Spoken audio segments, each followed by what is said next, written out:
Olá, alunos, tudo bem? Eu sou o professor Sidney e essa é a nossa primeira videoaula. E o tema da nossa primeira videoaula é a origem do Estado. Vamos lá? Quando a segurança, a saúde e a educação não estão indo bem, nós logo falamos, a culpa é do Estado. Mas quem é esse Estado? Ou melhor, o que é o tal do Estado? Vamos aprender nessa aula de hoje então.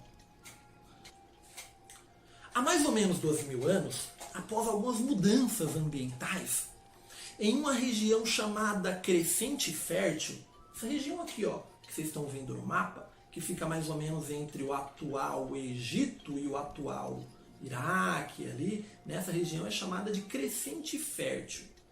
Por que Crescente Fértil? Porque é uma região que fica entre rios e é uma região que tem muitas áreas cultiváveis que dá para plantar, que dá para fazer grandes fazendas. Tem muitas áreas férteis, por isso esse nome, Crescente Fértil.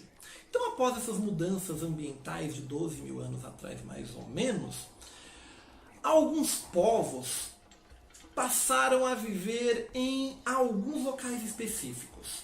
Antes dessa época, todos os seres humanos eram nômades. O que isso significa?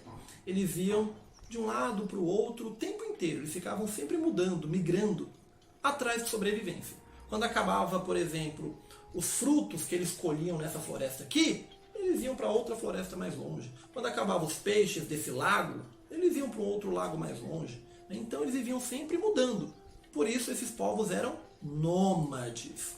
Há 12.000 anos atrás, esses povos dessa região vão deixar de ser nômades. Eles vão se tornar sedentários. Eles vão viver em um único local a partir de então. E quando esse ser humano passa a viver em um único local, ele começa a observar e aprender mais com a natureza. Começa a observar e aprender mais com o outro. Nessa época, as mulheres eram as responsáveis de entrar na mata e colher frutos, raízes. E essas mulheres, muito provavelmente observando os ciclos da natureza, observando as plantas crescerem, elas descobriram como se plantar. Então, a mulher descobriu a agricultura. Se hoje, essa salada aí que você comeu, esse tomate, esse trigo do pão que você comeu, né, essa maçã, essa laranja, o arroz, o feijão, né, que são produtos plantados, agrícolas, a gente deve à mulher. Porque foi ela que lá no passado descobriu como se plantar. E quando a mulher descobre como se plantar, com o passar do tempo, né, os povos, as sociedades, as tribos, eles vão desenvolvendo novas técnicas de agricultura. Eles vão plantar, colher cada vez mais rápido e cada vez frutos maiores.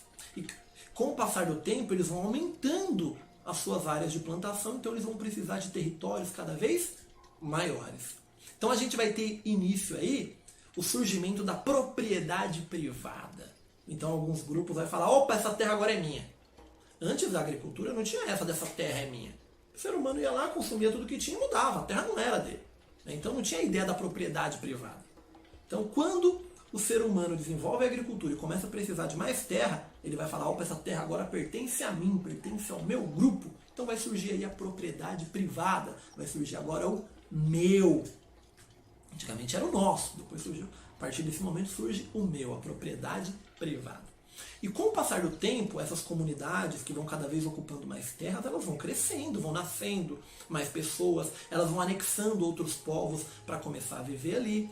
E essas pequenas comunidades vão se transformar em vilas, que vão se transformar em grandes aldeias, que vão se transformar com o passar dos séculos, dos anos, em grandes cidades.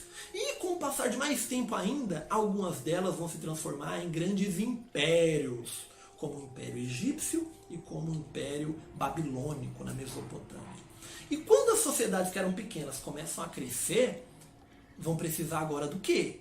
De regras, de uma organização mais rígida. E é aí que o bicho pega. Por quê? Alguns chefes militares, juntamente com alguns sacerdotes, né, aqueles caras que cuidavam da religião, eles vão se unir e vão tomar o poder para eles. Eles vão falar, opa, opa, opa, para tudo, agora é a gente que manda aqui. E a gente vai estabelecer quais são as regras. Quando essas pessoas fazem isso, eles vão buscar apoio também dos outros guerreiros, para formar um exército para proteger eles. Então a gente vai ter nesse momento o surgimento do Estado, organizado com leis, com uma classe dominante. A classe dominante primeiro é a dos guerreiros e dos sacerdotes, né, dos religiosos, que vão se unir para dominar o restante da população daquelas regiões. Eles vão fazer as regras. E a gente sabe, né?